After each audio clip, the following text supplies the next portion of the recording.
That's excellent. Bed credit is childish. Okay. Everybody got their worded shirts on today. Yeah. It's 5 o'clock What yours say, somewhere. nephew? Oh, mine is nothing. I just got a Spartan shirt on. Mine's let you know what time it is. Oh, you know what? Now we about to start. We should beer in. Misha, what you got today? I just have water. We drank all our beer yesterday, and I didn't make it to a store. That's perfectly fine. It was a little something by Lagunitas. So Okay. Lagunitas. Okay. Well, for people who are tuning in, our special guest today is Misha West. Not to be confused with the other one. And she is gracing us with her presence. She represents one of the students. Excuse me, the Board of Education. Is that correct for the city or part of it for the city of Detroit? Yeah. So the Detroit Board of Education, we have like 50,000 students across the city of Detroit. Okay, that's a big number. That's shoot. And like how many school districts or how many schools does that encompass? Just over 100. Okay. So okay. K through 12. Okay, that's good. It's good to know. Awesome. Let me see here. Auntie, why don't you beer in too? Why don't you introduce yourself? Hey y'all, I am his favorite auntie. Let me stop before my sisters come get me. But I'm Crystal Taylor. I'm the owner of Fitness is Not a Game. Believe it or not, I am a health and fitness coach. But I believe in balance, so that's why I'm on here with the fam, drinking my beer. And today we brought back, what I did was I just went in the pantry and grabbed a whole bunch of beers, closed my eyes and randomly grabbed one. And I ended up with Straight Jacket. I think I had this one last week. I didn't see it, but that's good. Yeah, Straight Jacket. And I think this one is like 15 point something percent. It's a sipper. 15.8% is a barley wine. I love barley wines. Yeah. What about you, Uncle? And it's pretty. See? Yeah, I'm drinking Hailstorm Arctic Ale, so bourbon barrel aged English barley wine. So we went on the barley wine kick. This one's 15.3%. Ooh, child. Sipper. Yeah. Y'all gonna have to rate those for me, but today I made myself a hot toddy because my throat was feeling a little scratchy. But used with Sexton single malt Irish whiskey. I even got the glass that came with it. You fancy? That's a real fancy hot toddy. Right, you had a hot toddy with single malt. You right. He ain't got he ain't got no E&J. Right. Well, not the E&J. Hey, Uncle Pooh, you know who I married. My life changed after that. I can't drink. Look here. I can't go back. I can't. I can't go back to your tawdry brandies. You non-coriandered people. Right. Grandpa, what you got today? I don't know. I saw it in good morning. It says cold brew. I thought that, it says the Great Lakes State. I'm assuming it's some Michigan beer, but it says something about coffee. Grandpa, you gotta grab a coffee can. All right. So you gotta grab a coffee can. You said coffee. Yeah, that's a cold brew is a coffee, I think. Yeah. Uh-oh. Look how disappointed. This ain't no beer? No, that's coffee. You might as well drink it, see what it tastes like. Yeah. Yeah. It said cold brew. This is one of those moments where we realize that white folks speak very differently. When it said coffee, I just wondered what the cold brew means something else. Grandpa's like, it's a cold beer. This is a brew. I mean, right. That's the only thing it could be. Only civilized beer should be cold, right? Perfect. That's exactly what I was looking for. Oh, that's hilarious. Oh, I love recognize it. No. That's definitely coffee. That's coffee. Yeah. Well, you like coffee, so maybe. Well, I'm gonna find out in a minute. Here we go. All right. He still did keeping it classy with the glass. Right. Let's see. Oh, listen. Really, nothing there. You need some Johnny Walker to throw up in there, I think so. or some Baileys or some Kahlua or something. Something. It tastes like coffee without the sugar. Oh, you need some rum man. chata. Man. He's like, I hate it, but I'll drink some more. I hate it, but Look at it. Not gonna throw it away. you bought it now.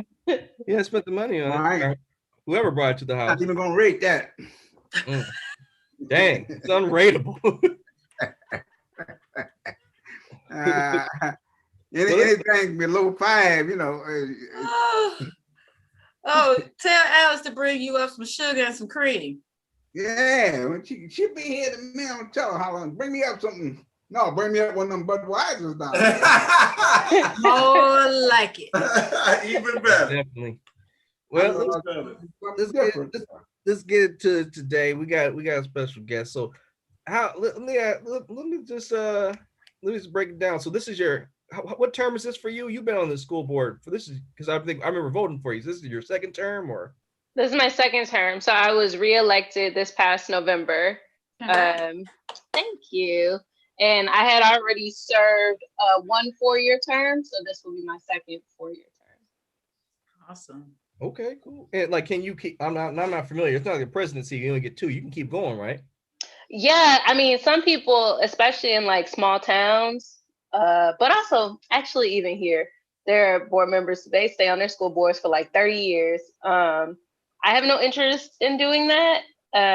It's just, 1, it's a long time, but 2, I really do believe in the value of change leadership, right? And like new ideas and new perspectives, and every leader is not the right leader for a certain time. So like, as the world changes, you're not always the right person to still be there. So I'm not interested in staying on the school board for that long. I really just went for the second term because we hadn't accomplished everything that we set out to do yet. And there, so I was like, I want to kind of finish this work, this kind of turnaround work. And then I'll move on to What made you want to do it? What made you run? A lot. I don't know. There are a few things that made me run. One was kind of like the moment, right? So in 2016, the district was coming out of state emergency management. So the state had been controlling the schools for 10 years, had really kind of jacked the finances up. Student performance was down, like everything was kind of messed up. And then in 2016, there was new legislation for an election of a new school board, and they made some policy decisions that changed the structure of the debt so that the district could kind of have another shot, I would say. So kind of like the time and the moment, for one, because it was just like, okay, here's a moment to really make a difference, to really like be a part of some important change. Another is like, I thought I'd be good at it, right? I think many times as leaders, like identifying opportunities that we would be good at and able to make a difference is important. And so that was another part. And then the third thing for me was really like, I've been incredibly blessed in my education. Like I had parents who, my mom was the kind of parent who went to the school and found out who the best teacher was in the elementary school class, and then like said, okay, that's the classroom you're going to be in, right? And was able to lead the advanced reading group in the afternoon, right? And that was public school. Then I went to Cranbrook for middle school. I went to Lathrop for a couple of years at public high school, and then transferred to another public high school that was in like a further suburb because it would be a better school, right? Like I had that kind of support, and ultimately was able to get my bachelor's from the University of Chicago. But it's like in like Black communities in Detroit, like folks can't just move around like that and bounce around to different schools to find those opportunities, and they shouldn't have to. Like we pay taxes to support this school district. You know what I mean? And like, it should be the best school district. My kids shouldn't have to go all over the place to have these opportunities. And so that's kind of like what inspired me, just like really thinking about students whose families can't afford to move, can't afford to drive you all over the place, right? All those kinds of things, and then are like getting cheated out of the education that they should have access to, which like for Black folks is so critical for any kind of advancement and just survival. So that's why I ran. I love it. So can I ask? Well, I'm going to ask. I hate when people say, "Can I ask you a question?" And don't ask it anyway. But my question, I have a two-part question for you, if you don't mind me asking. I guess that's what I should lead with. Is how old are you, and what would you say is the age range or average age of the members of the board? So I'm 32 now. When I was first elected, I was 27. And we actually have representation. So it's only 7 folks, right? It's not a big board. But we actually have representation like across generations. So I'm an older millennial. We've got 2 Gen Xers. We've got and I guess everybody else is boomers at this point. Okay. No, maybe we got 4 Gen Xers now. I don't know how old Sherry is. Okay. But Sherry. Right. Boomers. Everyone's is boomers. And then I also have been leading some policy work to add 2 students to the board. So then we would also have that reach back back for perspective. So I love it. So it's kind of cool that it's multi-generational. Yeah. Has that ever happened before, having students on the board? Not in Detroit. It happens in other districts. And there are like some best practices that the Michigan Association of School Boards recommends. In working on this policy, I talked to districts in Milwaukee and in Prince County in Maryland. Like I kind of went around and did my research because I wanted to make sure it was a really meaningful opportunity. In Michigan, the students wouldn't be able to vote on issues because they're not 18 and they haven't been elected technically. And then we obviously would, protect them and protect staff in terms of like confidential human resources issues and pending legal cases. But I really wanted it to be an opportunity for them to actually be able to explore school finance, explore these kinds of policies, think about how that impacts like the school they attend, but also all the schools across the district. Because a lot of our students, and it's kind of just the nature of being a teenager, like, your perspective is a little more myopic. That's human beings. Yes, but the brain development of a teenager, like the social and brain development is like more so. Yeah. And so a lot of times when we talk to students, like, they are of the perspective that their school, represents all schools. And so I want to make sure I'm supporting students in being able to think more broadly. I think that's going to be like an awesome just leadership opportunity moving forward. So what are some things that you said? So you said the fork wasn't done yet. What are some things you accomplished, and what do you got left that you will accomplish? So when we started this work in 2016, I mean, students for the most part were not reading on grade level or doing math on grade level or anything like that. The leadership of the district, of the various schools, just like the quality of leadership was varied, I should say. Like our curriculum, for example, was not standardized. So, one school could be doing something one way, another school could be doing something another way. And it wasn't meeting national standards, which national standards are different. Like we have state standards, which is like the Common Core argument. I don't know if you guys follow any of this stuff. Unfortunately, okay. Okay. So if you were following kind of like the Common Core drama, that's like when our state says, here's like the required components of an education. So you have to cover history from these years, and here are examples of content you might cover. So that's how like the state standards go. That's how the state standards go. The national standards are more like there are tests, like standardized tests that we take in order to compare schools across the nation and here's the stuff that you should know if you're going to be able to compete with schools across the nation. So it's just a little different.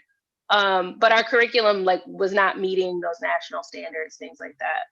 So in those first 4 years, a lot of what we did was just kind of make sure that the right leaders were in the right places in the district, updating our curriculum, our math and English language arts curriculum. I was gonna say English, but it's not really English, right? ELA is its own thing. Anyway, updating that curriculum, got started in updating social studies curriculum, got started in updating science curriculum, saw changes in students' ability, competency around those subjects. So still weren't seeing the levels of what we call proficiency that I want to see. Proficiency meaning being on grade level, right?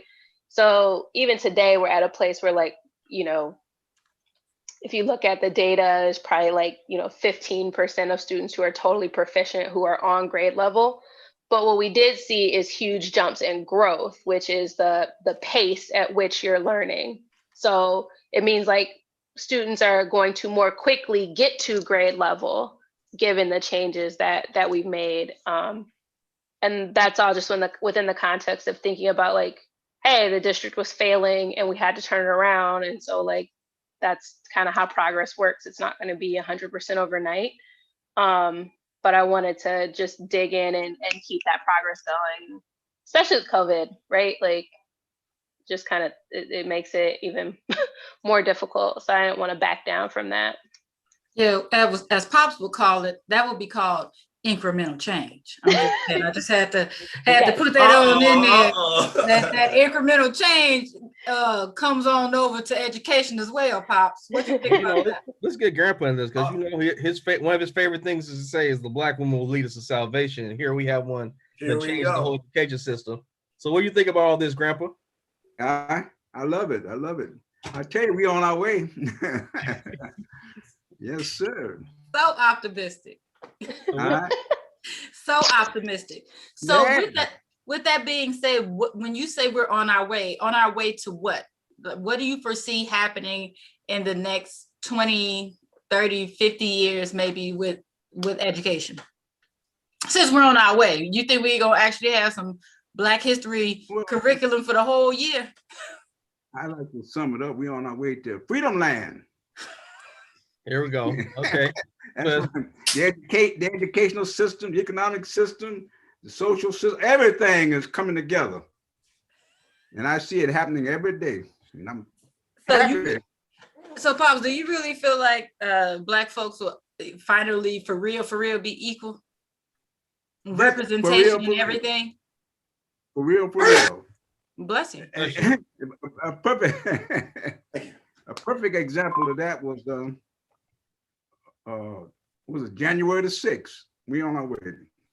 What was January the 6th? That's the representation. What does that mean? What is January 6th? January 6th? That's the insurrection.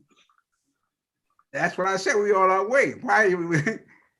Have you ever seen that before? Yes. Not storming the Capitol.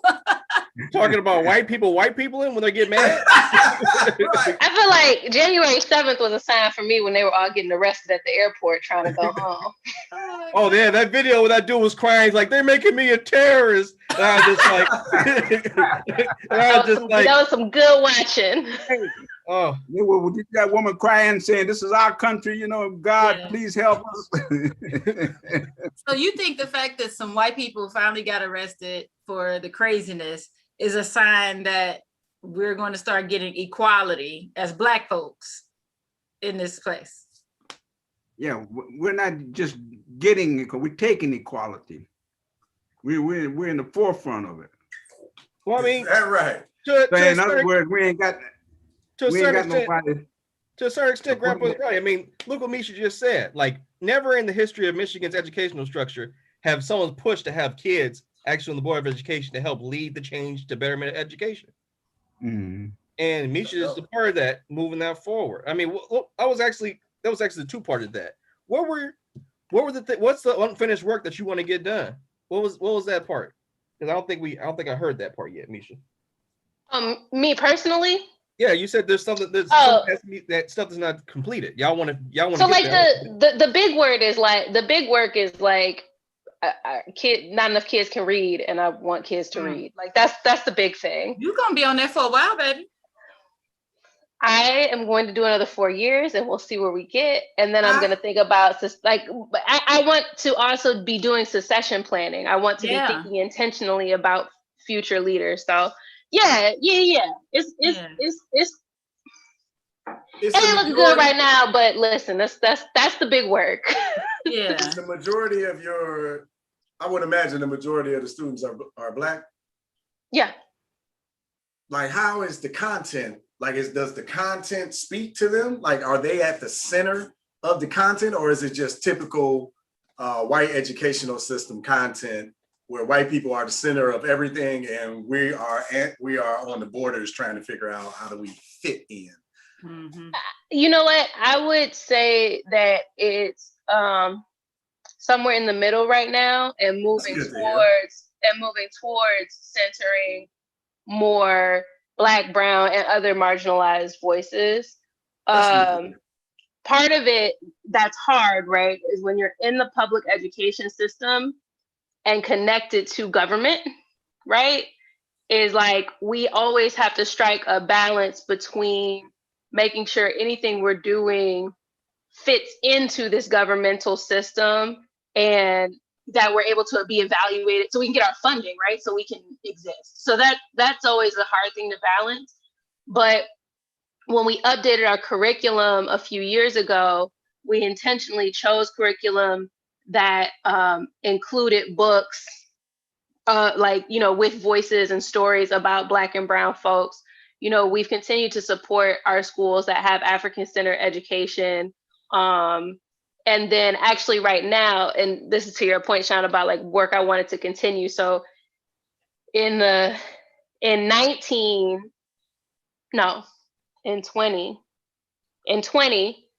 I worked with the superintendent on an anti-racist school district resolution where we made a commitment to be an anti-racist school district and listed out some things that would make that so, how we would approach policy, how we would look at curriculum, how we would treat people, right?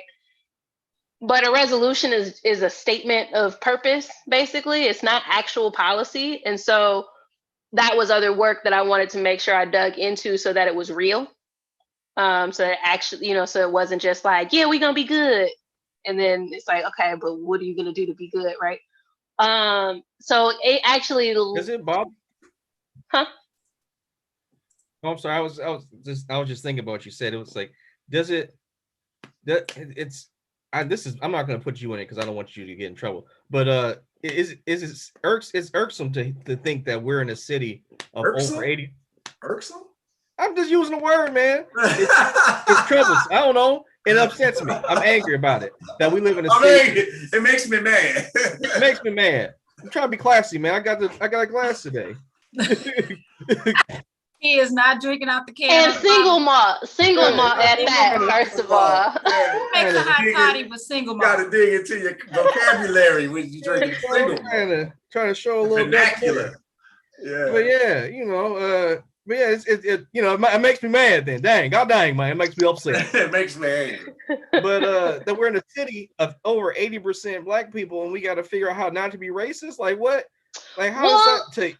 But here's the thing though, and here's the thing that Black folks often don't want to talk about is like, we be mad racist too. You know what I mean? And I'm not talking about this whole like against white people stuff. I'm saying in this city, there are also hella Chaldeans, there are hella Bangladeshi people, there are Hmong people, like there are other people of color who are also mistreated by other folks, including Black folks. And so I think like when you make a statement about being anti-racist, for me, first and foremost, anti-Black racism is like the root of all evil, right? Because like proximity to Blackness becomes the definition of racism in so many areas.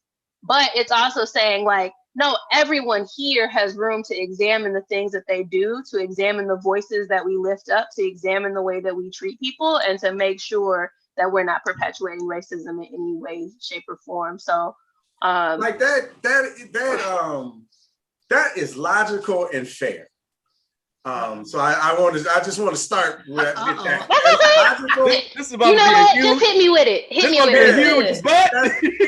That's logical and fair. But none of these marginalized groups have ever had hundreds of years of oppression under the thumb of colonialism and American capitalism like our people.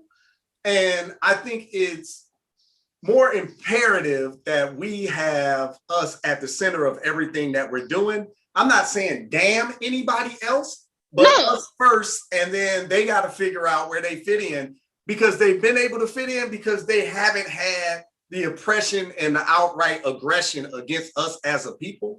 So I don't like to ever lump us with anybody else. There's nobody else in this country like us.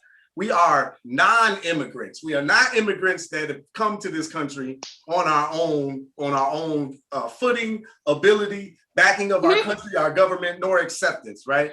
It's been forced upon us. So nobody else should factor into our decisions. This is just my opinion. And on top of it, we tend to get the shiny object syndrome. So if there's so many other people involved in the fight, we forget our fight and start fighting for everybody else. Right. But that's my point when I say that anti-Black racism is the foundation of all racism. That's my point. Sure. So you can talk about racism in many different factors. And again, if you're actually going to dismantle it, everyone does have to do their own internal work. But I never, ever stray from the fact that anti-Black racism is the core. So and quite frankly, the ways in which other people are experiencing racism tends to still be defined by their proximity to Blackness, right? So colorism that exists in other communities of color, it's still about proximity to Blackness, right? Stuff with hair, it's proximity to Blackness. How you speak, embracing hip hop culture, proximity to Blackness, right? It's all about like, you can only get so close to being Black before it's a problem. So like, for me, anti-Black racism is always right there at the core of all of my work. As an elected official representing a district of mostly Black folks, and Black folks in leadership, and Black folks making decisions, often thinking about Black folks, that also means that we have to be careful not to marginalize other people who are a part of our community. Absolutely. I you're the right person for the job. So when you were like, because I think I could do well, you were right, because you clearly can navigate this environment articulately, and that's really important, right? Because she speak good to be a Negro. No, I'm saying that she played in that position very well. And she's about to take her earrings off and fight you. Like, I never said Black people first. I can speak from an uncut light-skinned people. See how he talks to light-skinned people with his hands like this? I can speak uncuffed, right? Like, I'm not married to any sisters, so I can just talk, right? Like, and I'm not responsible for the execution of the matter. That's why I love when you started off, when I asked the question initially, you said somewhere in the middle. Yeah. Right? Like, because that's the reality.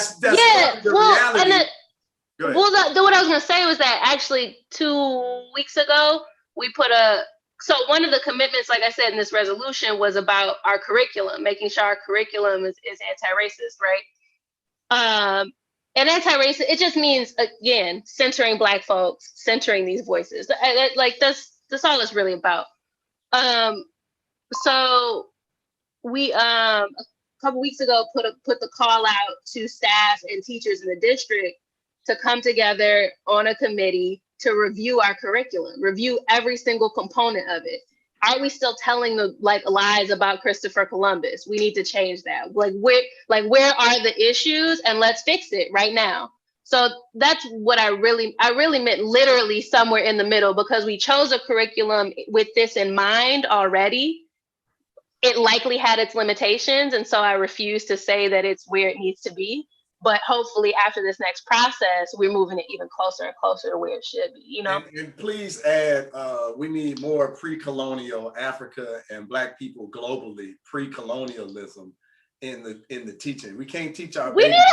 we need a lot of it, but here's my question. Here's what I pose to people all the time, right? It's like, okay, kids are in school for a limited number of hours a day.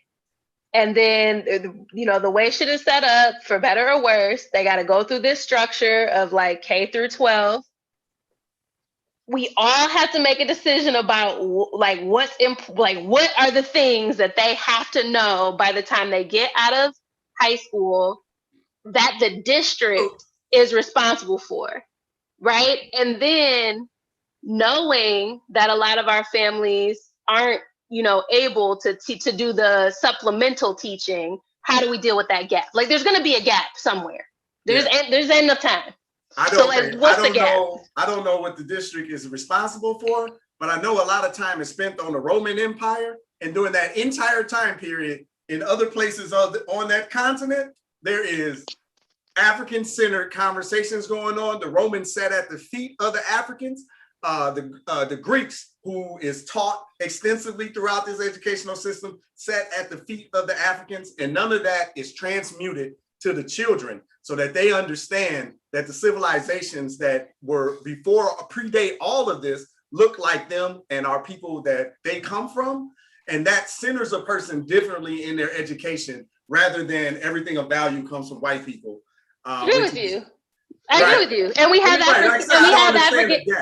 African-centered schools. What I'm posing to the group, right, is like, if you're in the shoes of a policymaker, because we change these policies all the time. That's what I was talking about with like the Common Core stuff. So a few years ago, the state changed social studies standards, changed the requirements of what content, and not down to the specifics of the who. It's usually like a time period or a broader idea like democracy, and then they give examples, right? So you're a policymaker, you have to decide what's going to be like the required stuff, knowing that something will get left out because there just isn't enough time, right? Well, so like, what's the what kind of process would you go through? My market is 85% Black.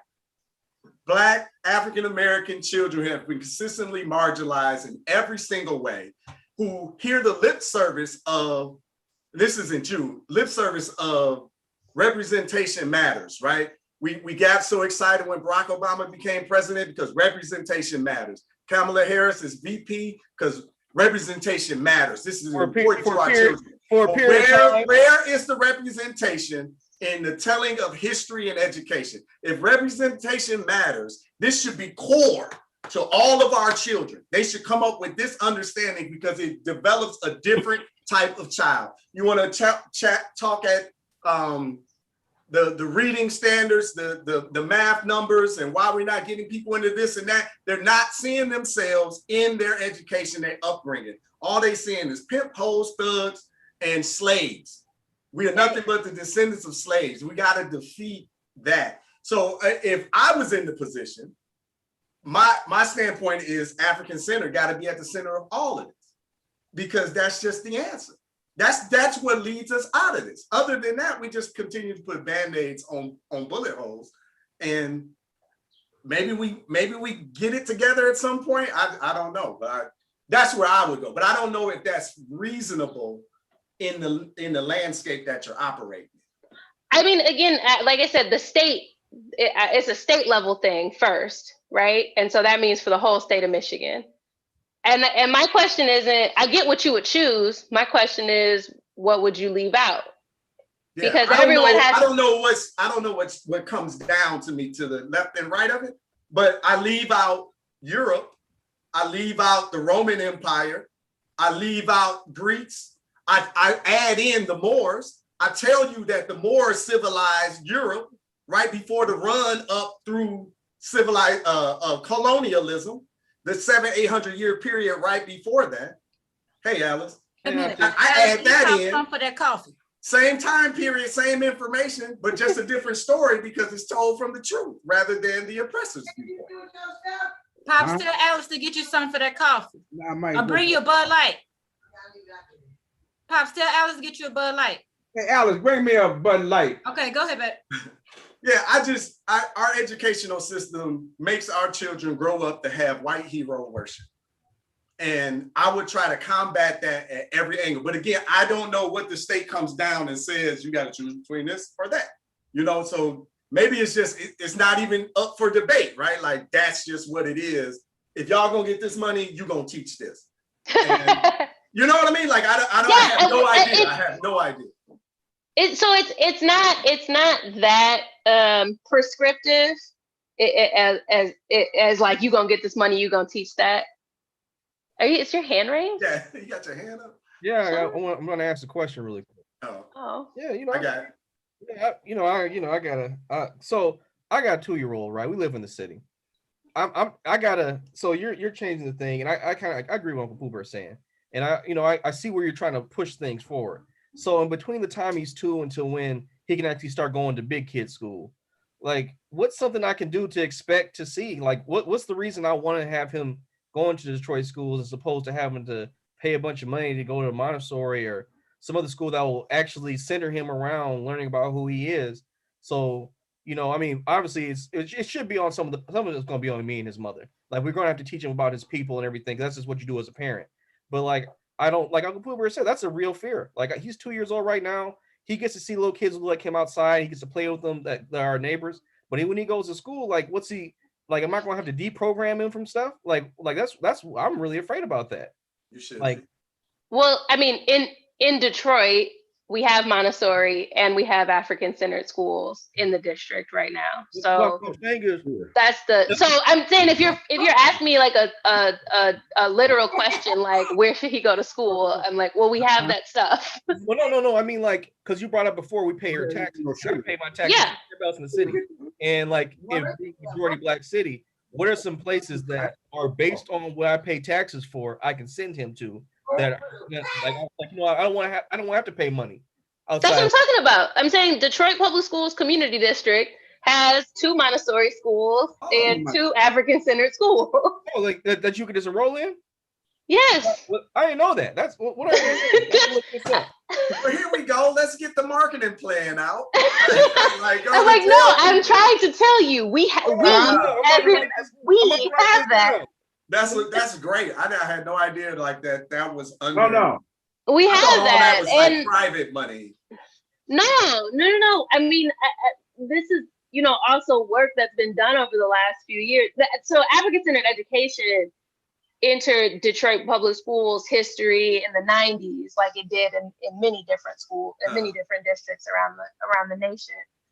The challenge is that, and I'm gonna go real big here for a second, since we're talking systems. The challenge is that African-centered education still exists within a white supremacist structure, right? And so other curricula and educational standards go through rigorous research and testing based on investment from other academic institutions, right? So like University of Michigan or whatever, their school of education is going to test all these different things. And then they'll say, yes, this approach to learning is a good one. Yes, it works at scale. Yes, it'll work in many different environments, right? Things that are African-centered, and this exists in social work too. Like, there's African-centered social work, there's African-centered stuff in all different kinds of disciplines, but they don't get the funding. They don't get the support for the research to actually be able to test it and say, like, yes, we can apply it at scale. So oftentimes African-centered schools are most successful when they're like a single charter school, because they can figure out how to work it out for that building. But there just tends to not be enough support or information for how you can actually scale it to 100, 1,000 buildings, every school, right? So it's tough in that way. And then again, it doesn't necessarily fit the mold of what our federal and state government look at when they talk about what's important and what's required and whatever, right? And comparing it to Montessori, actually, I think is really works really well, or to parochial schools, like to Catholic schools and stuff, right? Because those are also like specialized approaches to education, but they've gotten the support and the investment for people to say, yep, we know it works for sure. You know, and African-centered education just hasn't gotten that. So we have it, like I said, so we have it at particular buildings. And we also authorize a charter school that is an African-centered school. So we're supporting it as best we can, but I don't know that we would ever be well. And I'm not gonna say ever because I'm gonna keep my Afrofuturism deep in my heart. But I don't know that anytime soon we could reasonably do it at scale and still get, you know, the support that we needed. You know what I mean? I hate to say this, but man, that sounds like incremental change. And it sounds she made it sound good too. Oh, thank you. I'll be trying. Hey, Pop said something. Pop said something, nephew. Rome wasn't built in a day. Oh God. We don't care about Rome. We care about the Moors. Incremental change, and you see how we're moving. Rome wasn't built in a day, but Timbuktu was. No, it wasn't either. No, it wasn't. We had to migrate all the way from Israel. Yeah. It wasn't. You can put a couple hundred years in between the time. You know. So ain't nothing. But we move. Progress is what I'm really thinking of as progress, and my biggest progress is we got beyond 1492. We went back further. That we did exist before Columbus discovered America. And this is where we're at now. We know now we got a history. And I'm listening to y'all tell me about my history, and I love it. Well, like speaking of that, I mean, we can even talk about one thing about American history. Like, what was it? What year was it? Like 17 something when America actually got 100% founded? What was the exact year? 1776. 1776, but wasn't. You don't even know that. Hold on, I'm trying to make a point. So good. I'm messing with you, brother. So like, wasn't sorry for Uncle Pooh Bear, but wasn't like 1774 when America finally got out of the debt from the Sultan of Morocco? Like they couldn't officially become a nation until they paid off that debt to the Middle East or wherever, like Morocco. I mean, like there's stuff like that don't even put Morocco's in Northern Africa. I was waiting on you to say like, did he just say Morocco in the Middle East? Yeah. I did that because I wanted somebody to correct me. So it was alive. That's what it was. That's what I'm saying. But like, think about that. Like, that's a part of so-called American history that you couldn't become a nation until you paid off your debt to Northern Africa. You understand? Now you getting into them treaties that they were signing. Well, now you get into like what even is money, okay? Because every country is in debt everywhere, and it's made up. It's not even real. What'd you say, Pops? Talking about fiat currency? I'm sorry, Grandpa. Y'all try to go down the rabbit hole. Oh, hey, I'm not working today, so I can go. Uh-oh. Go ahead, Dan. What was you saying? Are you drinking? But so Misha, I really do appreciate this. This is like I wasn't sure how like what we could talk about because you're a top level government official. We can't I don't know about top level. When people coming at us, but so in terms of like how much like so you said people have gone from 50 there like there's 15% people who can read at their level, and you said there was the growth. Like what is like in terms of percentage, or do you know like what level how many years do you think they project out before kids get to a percentage that is at least at the average for the nation in the city? Well, first of all, no one can read in this country. It's a real problem. Please let him know that the nation's average is trash. It's really a problem. Trash. Like it's all messed up, man. Not just Detroit, and people keep making fun of us for no reason. Okay, cool.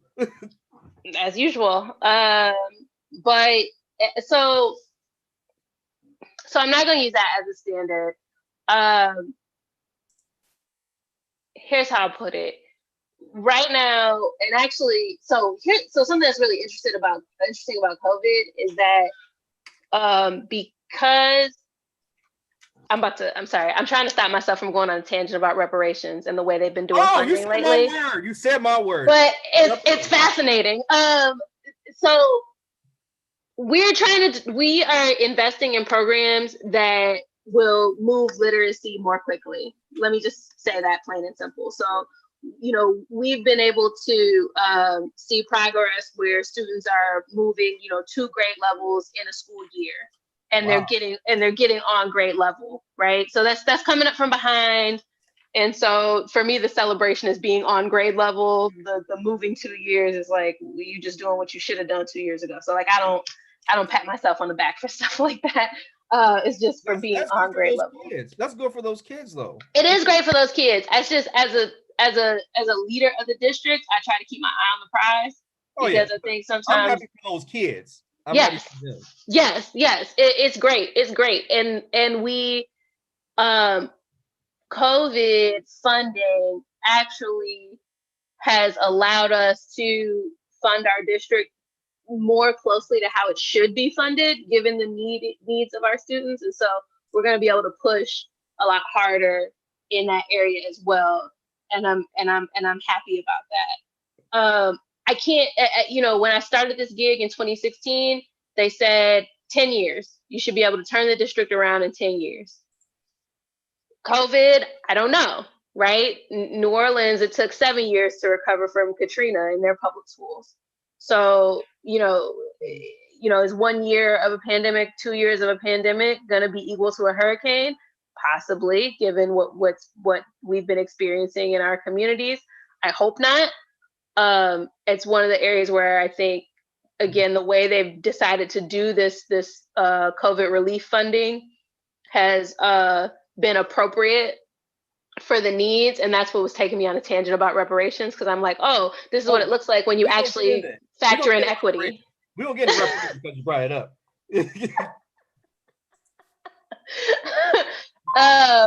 This is what happens when you actually fund with the actual needs of students in mind, and not just random equality stuff. So yes, I can't tell you exactly when we'll get there. I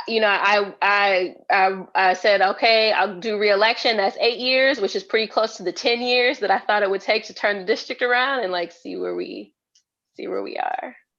No, that's a fair assessment, because no one knows exactly what's going to happen in the future. But we're trying to push. We really are trying to push. And well, in 8 years, you'll still be pretty damn young. Stay on this board and keep working. Unless you move up into something else and do more. Y'all know this is like volunteer, right? Like, they don't pay me. Oh. This is a whole. Oh. Yeah. You know what to keep you on there though? If you start, do you have children yet? Not yet. If you have children and you like, I ain't going nowhere, because you start seeing people that you don't want to make the decisions. And one thing we know is that I personally think, first of all, I love everything that you're doing. I love you. You're my new niece. Hey, niece. Niece is killing it. Hey, auntie. But I love everything that you're doing. But what I would encourage you to do is to say to hell with those national standards and just blow everything out the water. Set the standards for your babies just in general. Because one thing we know is that the national standards they're horrible. They expect everyone to be stupid and dumb. So the fact that they're cool with 60%, who says that 60% is a good standard? You know what I'm saying? Yeah. So I don't even think about, I know that you have to think about their guidelines for funding, but as far as standards and what the testing and blah, blah, blah, the hell with all of that. Yeah, that's what I was trying to say, kind of saying to Sean, like the threshold for success, I don't define by national stuff at all. And certainly not by state, because nobody in Michigan really read either. Yeah, but, because we used to say before, when we first had our children, when you put your children in school. I just feel like you got to say it bluntly, because it's so serious. And when you talk about it, when you say people are having challenges or whatever, it just don't speak to how real it is. You know what I mean? How can you navigate your life if you know what I'm saying? If you're reading at a 6th grade level. But it's just not is not encouraged early. When you were talking, I'm not gonna lie, but just to hear when you first started, you said you were fortunate with your education. You're talking about your mom, your parents.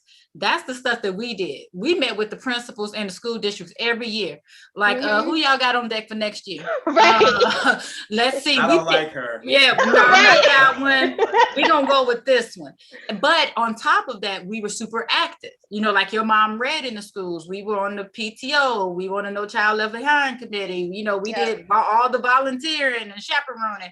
So it's not like we came in making demands. If we looked at it as a partnership, but we also prepared our children before they even came to school. We didn't wait for school to teach our children. When they went to school, they were reading, they were writing, you know, they could add, you know, so that was when we realized that it wasn't the teachers or the schools or the districts that was slacking.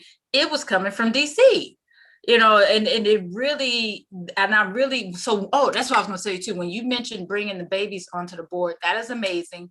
And also parents, because I was the first parent they led onto the No Child Left Behind committee.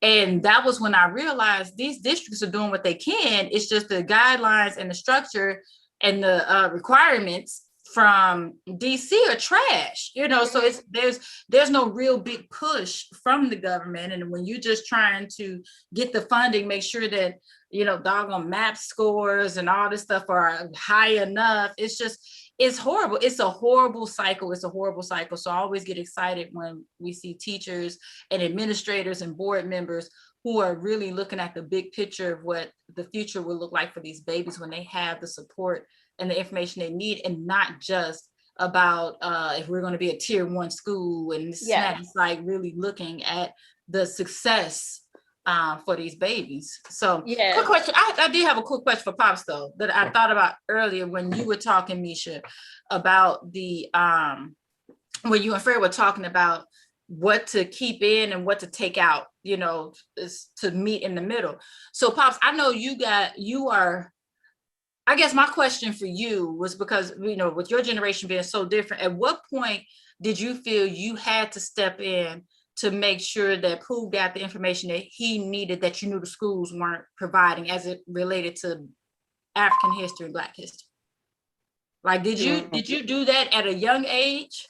No, it was a difficult transition from when I was going to school, because I credit my being dumb to the school system, because they didn't care whether I passed or not. They passed me anyway if I didn't learn nothing, you know, back in the day. And so even at that time, going to school didn't mean, now I think maybe in our community, maybe we might have had 2 people that went to college. And well, I'll take 3, because one went to the University of Michigan. I mean, he got away from, you know, from the ghetto. He went to the University of Michigan, and he was all-American football player. He became a dentist, but the other 2 were from Morehouse College. But what I'm saying is my school system, they just pass you through what you learn anything or not, you know. And so I just tried to keep from passing that on, you know, that there is a future, because at this particular time, you couldn't be anything, you know. Say, for instance, I'll give you a perfect example. At the post office, you could not be a supervisor. At this place, if you worked in the factory, you could not be a metal finisher. And I mean, all these different things. So you get to the place where they can almost destroy a whole generation, you know, because they say, for what? You know, I get this education, but what am I going to do, you know, with it, you know? But some people were wise enough to escape, and I wasn't, you know. So this is where I'm at now, you know.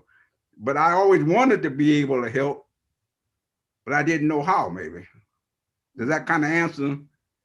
It does. I'm just curious, like, because we knew early on, as soon as the boys went to school, Pooh said the boys were not going to learn Christopher Columbus. And I'm sure, Joshua, you said the same thing with my CC, that, okay, that their conversation has to be had. You know, if that comes up on a test, you have 2 options: memorize and regurgitate to pass, or write the real answer and have them call us. Which one are you going to do? And Pooh always said early on that would be our our way of parenting the boys and having them deal with the school structure and the lies that were being taught in the school structure and the miseducation and the gaps. So when did you realize that with your children, you had to fill in those gaps as it related to African history because they just weren't? Because I know Pooh talks about how you got on him hard with the African history, but did you do that with the rest of the kids or was it just Pooh? Well, nobody at that particular time, nobody want to hear about no black, no black African history. In fact, when me and Freddie went to see who was that? Dr. Jeffries, wasn't it? And you were reluctant to go hear him talk. Ben Chavis. All right. Ben Chavis and But when we went to a fellowship down there with Dr. Jeffries, you know, I think, yeah. and you were reluctant, and they had Khufu. Well, I can't remember the name, but we had a whole lot of African, you know, scholars there. But from then on in, because I've been trying to get it, because I've been trying to find my history for forever and a day, you know. I want to know, how did I become, you know, a Baptist or a Christian or what have you, you know. And I think you took that a little step further when you went to Catholic Central, you know. I think you told me in one of your religious classes, and you challenged them and said, how come Jesus, how you know Jesus wasn't black? Do you recall that? Yeah. I don't know. I mean, that takes a little, that's kind of gutty, you know. I'm glad you mentioned that, Grandpa. So Nisha, what protections do you have for black kids when they do actually teach them inevitably Christopher Columbus or any other type of history that we know is not to be true or denigrates them in any way, and they decide to go about and have parents like Uncle Pooh Bear and Auntie Crystal that teach them the truth and they actually write these answers down? What protections are there in Detroit for these black kids who want to write down what they know to be true or who speak out in history class and say that's not what happened? Well, I think so. This is one of those moments where we have to take into consideration like the privilege of having kind of a solid family structure versus not. So it in the circumstance where you have a parent who's teaching you those things, you also have a parent that will call the school. You know what I mean? Like what Auntie said, right? Said you're gonna write down the answer. You can have them call us, right? If there's a problem. So there's already kind of baked into that scenario that you have adults who are advocating for you. And when you have adults who are advocating for you, the system, like it is set up for that advocacy to fall on listening ears for you to be able to, you know, if the teacher's not listening, you go to the principal, whatever, you can work your way through to make sure that your student is taken care of. That's there. But coming down to kind of like that, again, the advocacy of an adult just is really important. It's really, really hard. And that's part of why I want student leadership to be present and strong in all of our schools and throughout the district. Because if you're a student who, like the kind of student my husband was, who is reading books on his own or learning things from other places, you know what I mean, then he might not necessarily have, an adult who's gonna, when he writes down the right answer, right now he's out there trying to advocate for himself. So in that kind of scenario, those students need to have other student leaders that can help activate the system as well. So those are kind of the two routes. You know what I mean? Do you think that the moves you guys are making is moving it so that students don't have to defend themselves and that the system will just self-correct itself? Because if and the system knows that these answers are true, what paths are we taking to make sure that these are the answers they should write instead?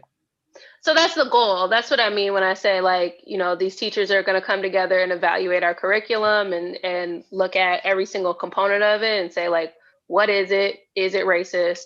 How do we make it not racist if it is, right? So that's going to be one process. The other reason that I brought up kind of like other people of color is because it comes up it comes up often around their voices and stories. So, we spent the last 4 years advocating for Muslim students to be able to have their spring holiday included in the spring break period, right? So, perhaps it's a predominantly Christian city. And so like nobody has questions about Good Friday or about Easter or anything like that. But we had a lot of Muslim students and probably staff too who just weren't as vocal, who were like, hey, you know, the holidays of Eid are coming up. Like we're fasting. We have family who comes from overseas. We spend a lot of time together. Like it's very difficult to be in school during this time. And yes, you have a policy that forgives, quote unquote, religious commitments so that I won't get a bad grade, but it's still just stressful and it's hard on me. And it happens in spring at the same time that you are also accommodating these other religious holidays. So what's the deal, right?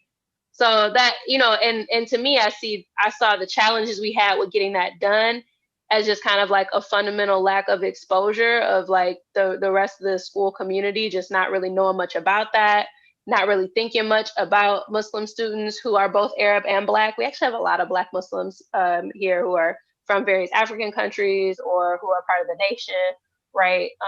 And folks just weren't thinking about it in that way. So that's kind of when those things come up more frequently than not, is like when it's just, again, like we Black folks, we kind of think about the world centered in our cultural experience, and gotta bring in that other stuff too. All right, I got two two questions. One is short, and one is an actual conversation for real. I was like just bringing up that you said about Easter. Like this is just because you asked about like what would you guys do to substitute things in the school district, and if it seems to make it easy because every culture celebrates the changing of the seasons, like the winter solstice, spring solstice. Why not just have solstice break? That way you cover everybody and everyone can take their time off, and would love that. And honestly, because look, I'm not say don't take the Christ out of Christmas. Stop. Don't ask that question. That's the thing. Everyone celebrates at the same time, and there's just the changing of the solstice. Called solstice break. Everybody gets their holidays. Separation of church and state, my tale. It's still run by Christians, and you start taking out the Christian holidays and the names. They trip. And this is what's wild about it to me too is, and it's where it's a perfect example of how a system is prejudiced, right? Like when we talk about like somebody saying I'm not racist, blah blah blah, but like your system is set up for this, right? This is a perfect example because people will fall back and say, well, it's not a religious break. It's just winter break.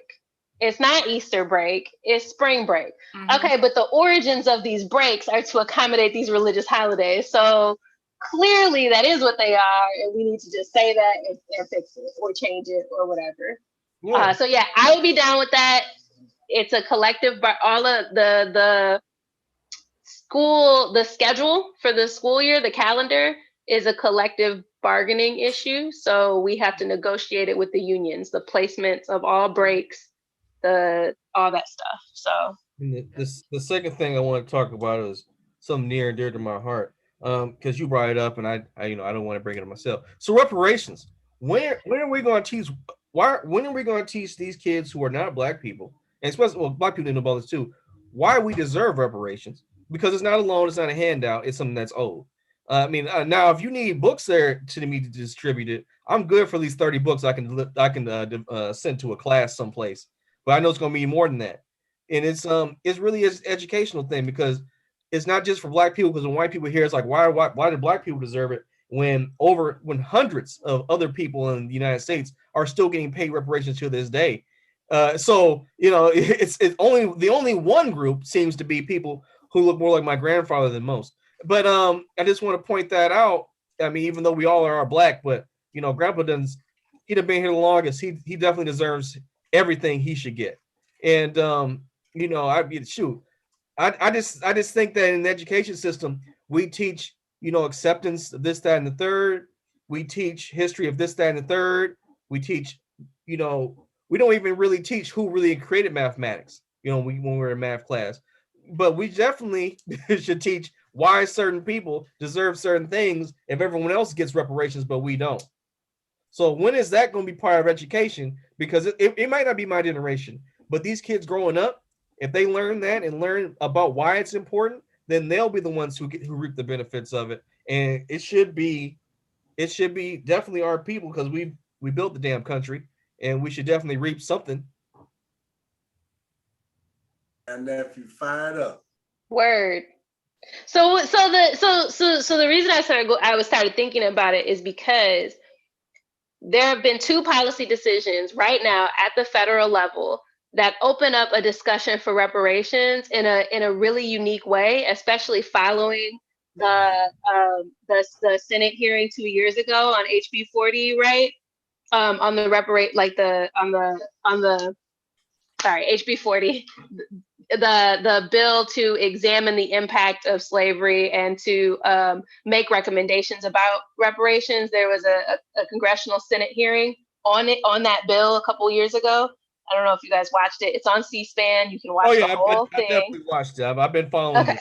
I've been Great. following the ADOS, the FBA movement, all that, the Freedmen's movement, all that for years. So Pete. So like a couple years ago, this Senate hearing happens, right?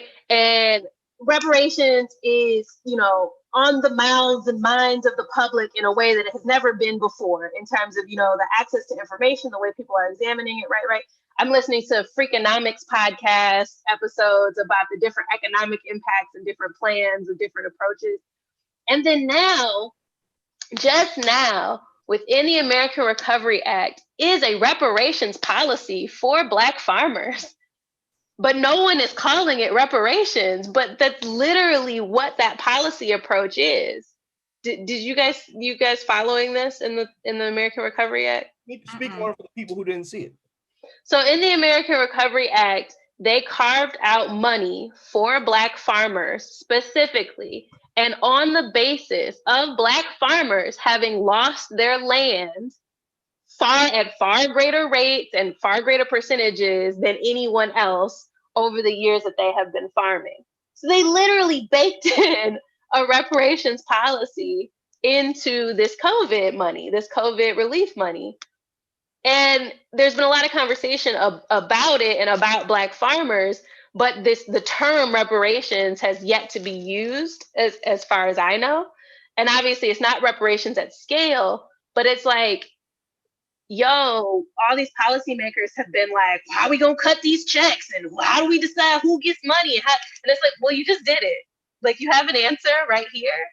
And so therefore you can figure it out for everyone else. Well, they got answers, and they got answers, and they already know all these. But now they got the answers on the record, right? Like now they're like. I got something to add to it, because like from reading the arguments that the new crop of people who have been arguing for reparations have been talking about, they've been saying that reparations should start from, I believe, the late 1500s all the way to the 1960s, when civil rights like really kind of like 1965, which I think is around the same time when American child slavery finally really truly ended. Because Grandpa even mentioned in the last episode that he met somebody who escaped slavery in the South in the 1950s. So like it didn't necessarily end until about the 60s. Like what is that? 80 years after it was actually on paper abolished. So right. Although Mississippi ratified the 13th Amendment in like 2013. Right. So I mean, obviously there's some stuff that happened there as well. But like this current argument is Black people who were here and who weren't migrants after that point are the ones deserving. So like I'm asking you as an observer of this argument, is reparations for every Black person, like even people who just came here in America, or is it just people who are descendants who have the argument? And like, do you think that's fair or what? I'm just asking. There's no right or wrong answer for me. I just want to know your opinion. If I were in control of the policy making, I would focus on first descendants of slaves, because I think when we talk about it from an economic impact and an access to wealth perspective, what we're looking at, it's like compounding interest, right? So it's like years and years and generations and generations.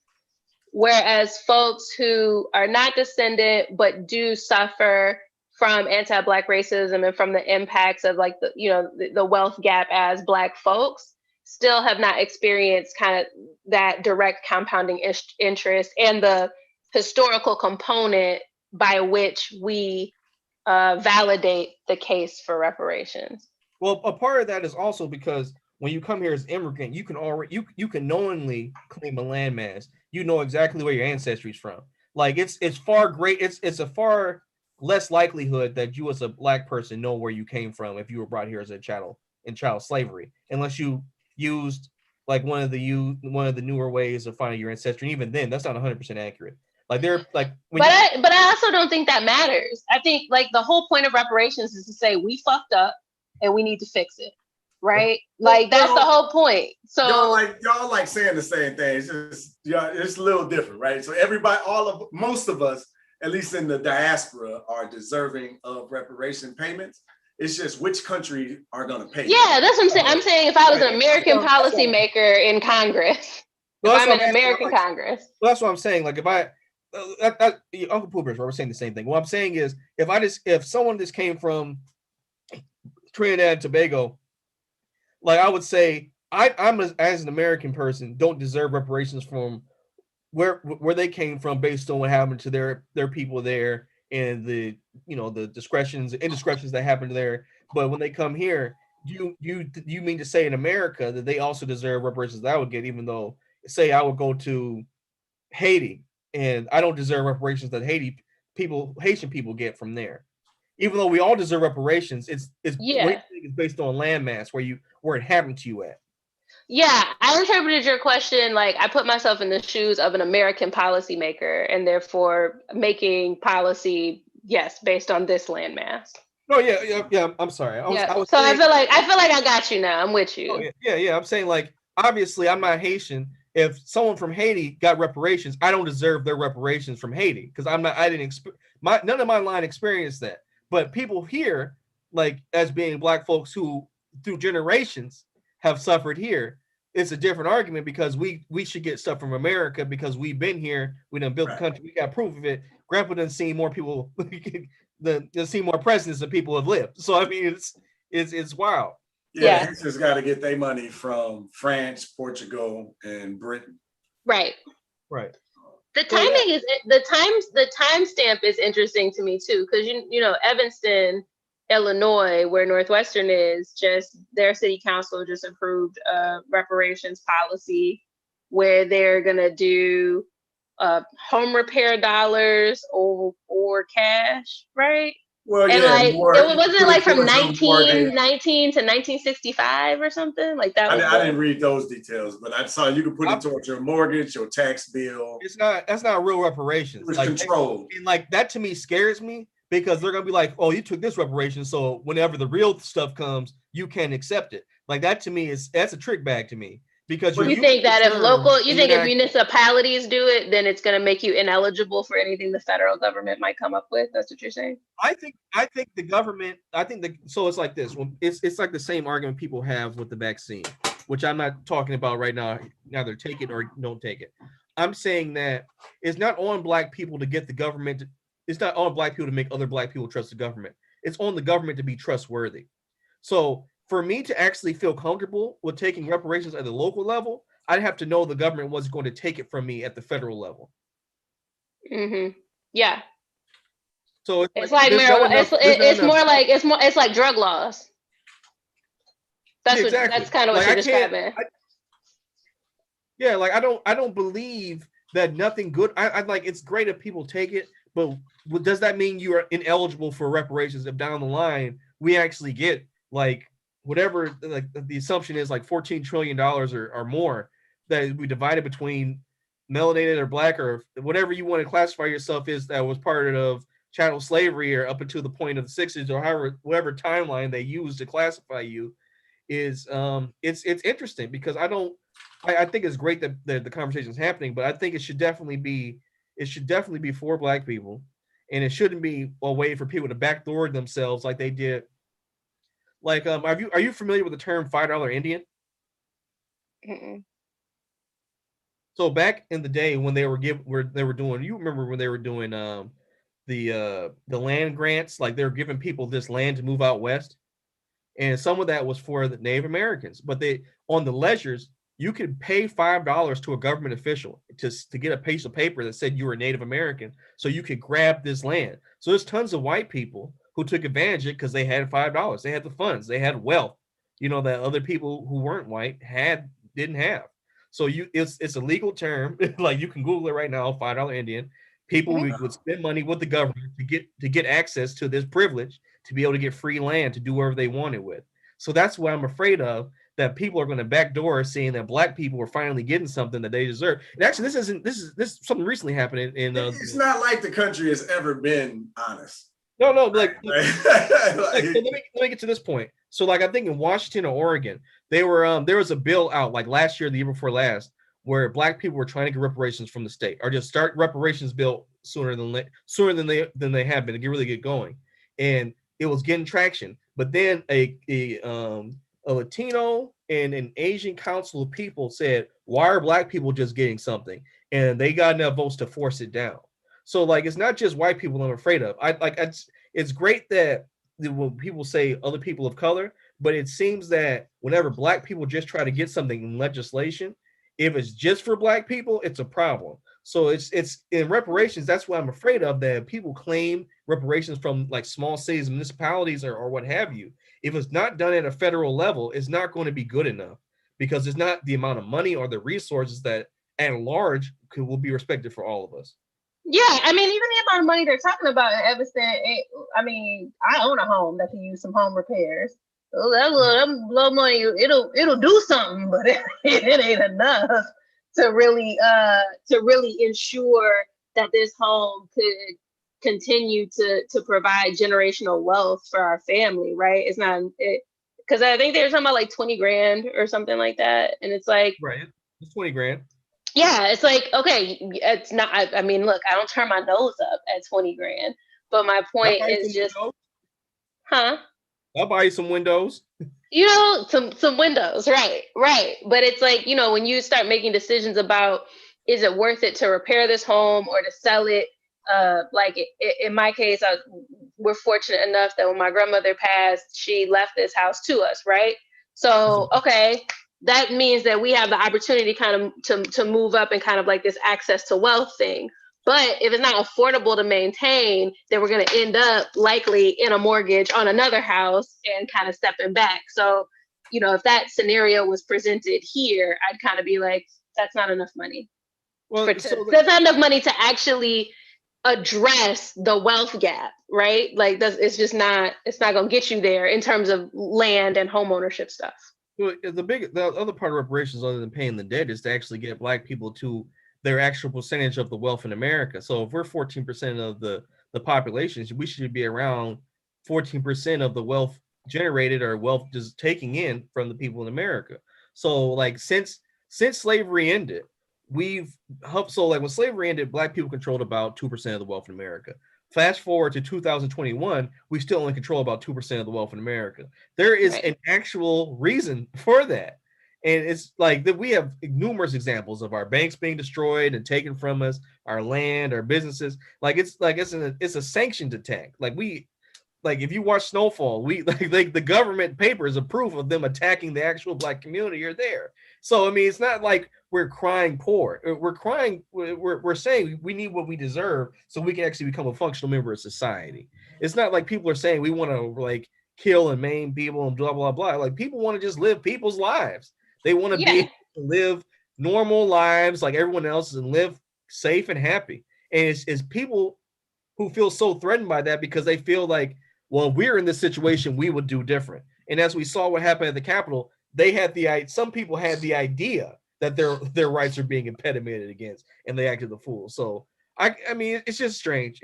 But no, I appreciate your candidacy about that, because you don't normally see people who, in my opinion, I'm not going to speak for everybody else, who get to change policy for education, who actually get to work in their community and be Black, who are willing to have this conversation. So I am happy that you got to do this with us. Oh, yeah, I'm always down. I just try to, life changes when you become a policy maker, because all policies are going to be trade-offs. Like there are no perfect policies, right? And so since doing this work, the way that I think about the way that I consider my theories and my values and then try to like form them into policy. It's just a really interesting, like it's an interesting exercise from just like a cerebral place because I just like that kind of stuff. But it also is the kind of thing that challenges you in a really unique way because you do constantly have to ask yourself, what would I give up? Like, where is the hard line? And where is the hard line in order for me to determine this policy still has an impact? Like, am I still going to push it through? Right? Because there's like, here's my hard line, and therefore this policy is going to die, and I'm going to be okay with it dying, and I'm going to stand on that. And I think we see that a lot with, our ultra progressives in Congress right now. Like, they push important conversations and important ideas, but they don't get a lot done in terms of actual policy. And like that's, they have decided that like that's the trade-off that they will make. And like you got to ask yourself in policy positions, is it still worth it to get some of this done? The incremental change, right? Like, is it worth it, right? Or or is it more important to just burn the thing down and stand Burn on it the down. ashes? Oh, okay. Well, I do. Some stuff you gotta burn down. Other stuff I would say don't burn that. Scorched earth. We like Tucson and the Haitian Revolution. We scorched earth, baby. All this got to go. It's a very small country. Yeah, Very you're right. Small country. I do want to. I want to kind of wind things down. I think we've been past our time, even though I didn't have to work today. But I don't know what Misha's got to do with her day. But therapy. Huh? A little therapy, a little mental health action coming up at 4. I love therapy. Therapy is awesome. People need to stop putting a stigma on it. It is. Mm-hmm. I tell people, you go to the doctor when you sneeze and you take your car when it's not working right. There's nothing wrong with needing a mental reset sometimes. Life is hard. There's a lot going on. Go get that checkup and keep on moving. Yes, ma'am. Nothing wrong with that. I love it. Okay, we appreciate that. But let's do our. And nephew, how you gonna say, I don't know what Misha got? You forgot there's other folks on here talking about, I don't know what else Misha got. We work too. No, we got our own business, but we still work. I've been watching you run a business. Y'all been watching. I see y'all looking at the other screen, so I know what y'all doing. y'all got workers who can take care of y'all stuff. We over here with we still 9 to 5. I do not. I wish I did. Well, my people come. See, look at that. Look how she big time. My people come and they pick up her glass. They have not started working yet. You saw that she started picking up her glass. She's like, well, But yeah, let's I want Misha's final thought to be last. Auntie, what's your final thought today? My final thought, real talk, is I'm so glad you brought Misha on. You are what do I want? I don't even know how I want to describe you. I want to say that listening to, as Freddie said, you talk real good to be Negro. That is not what I said. But no, that's the title. That's the episode title. You talk real good to be a Negro. But I gotta change it later. But listening to your ideas and your passion and your focus for the school district, it's inspirational. I absolutely love it. And that's why I asked you how old you are, and the fact that you feel that without having children in the district, because a lot of times people get involved when they have a horse in the race, and you don't. Right now, you just acknowledge that there are changes that are needed. So my final thoughts are kudos to you for the work that you're doing, the fact that you came back, because you said, you know what, I didn't finish what I said I was going to do. I want to stick to it. I'm so proud of you. And that's why you're my new niece. So that's my final thought. I've been I really sound old now. I've been impressed, baby. Listening to you, I'm so impressed. But it's the truth though. Listening to you has made me happy. It really has, and it gives me hope for those babies to have somebody like you fighting for them. And that's why I also asked what the age generation was, because unfortunately, from my experience, the further the board is from being in the school system or having children in the school system, the more distance there is between what's needed. And just like you said, just standing at, I've been here for 30 years, who gonna vote me out? I'm gonna keep doing the same thing. So Who gonna check me, boo? who gonna check me, boo? So to see you, to know that these babies have somebody who's closer to them and have their real interest at heart is awesome. So keep doing what you're doing. Seriously. That all part of that incremental change? Yeah, come on, Pops. That's what. Right. So Misha, we drink every time Pop says incremental change. I didn't know that when I said it. But surely, We had stayed been drinking every time you did it. But Yeah, Auntie Chris, you must know, man. Back in the day, man. You know, Misha might have been she been part of our family for a long time. She used to drink with me and Brandon back when we used to heavy drink, like during the day. My girl. Dude, like I remember when I first met Misha, I was like, she can't hang with us, and I'm over here like almost passed out. She's drinking like there's nothing wrong. So I have a question for you. I'm not gonna Misha, say they too. were dark times, but the light was not shining.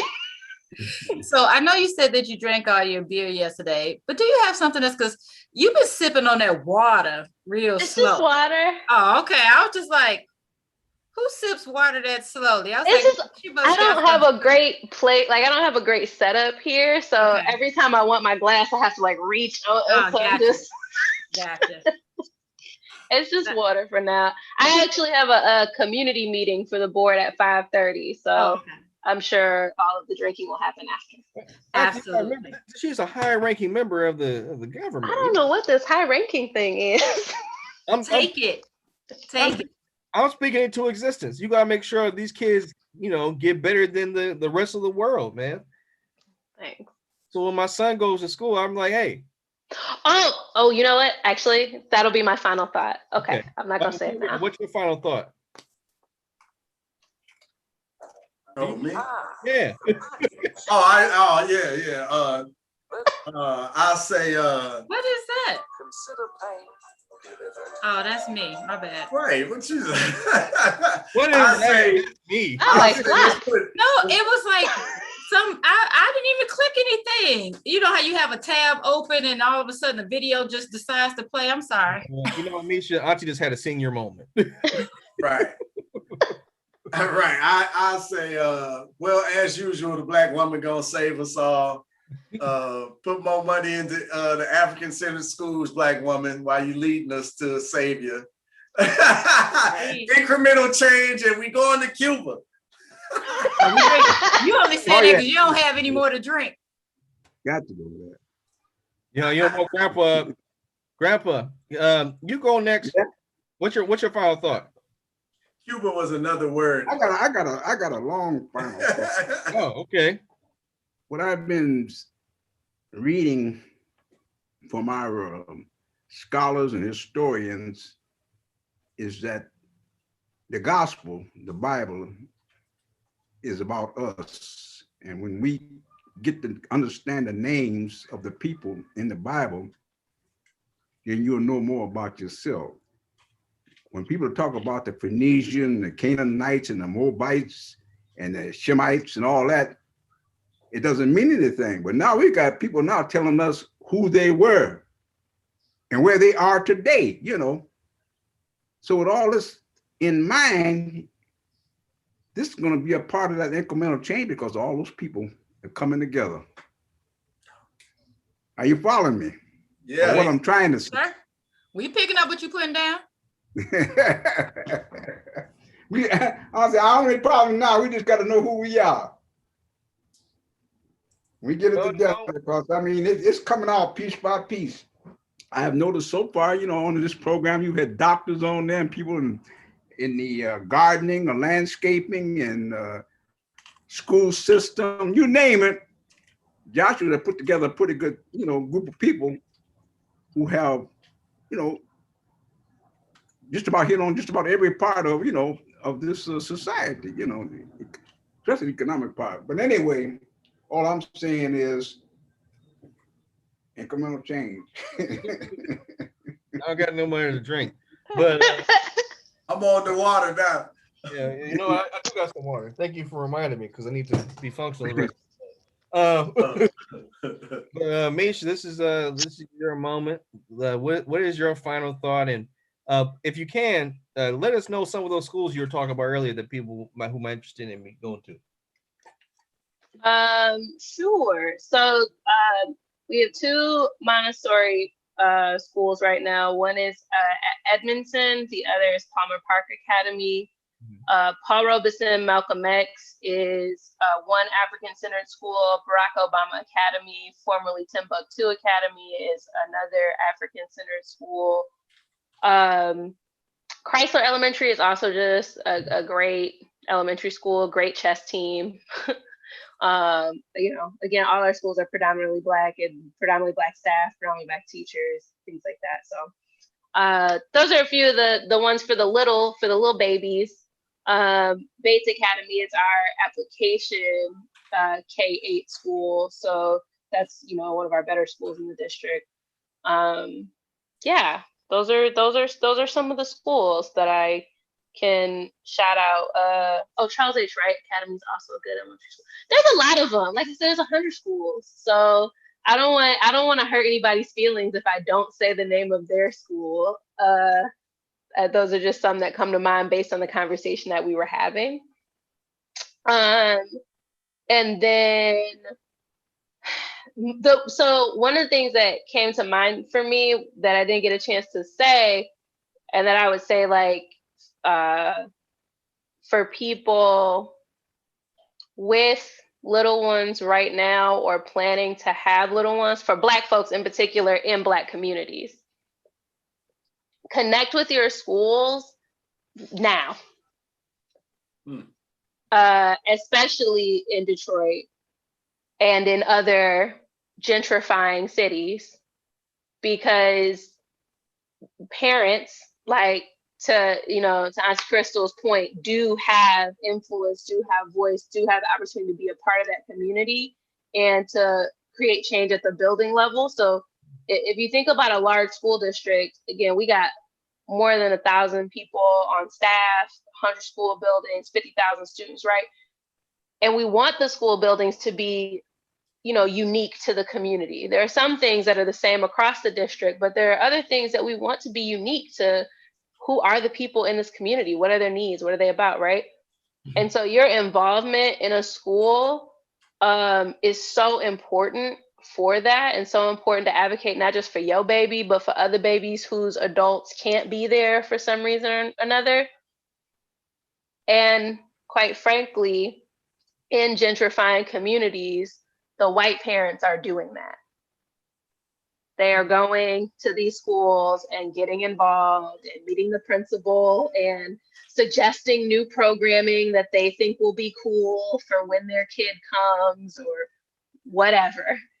And, again, there's nothing wrong with that involvement, but if we want to make sure that our buildings are representing our communities and the babies in our communities, and we know that a lot of our babies don't have adults that can be involved in that way, then if you can, go do it.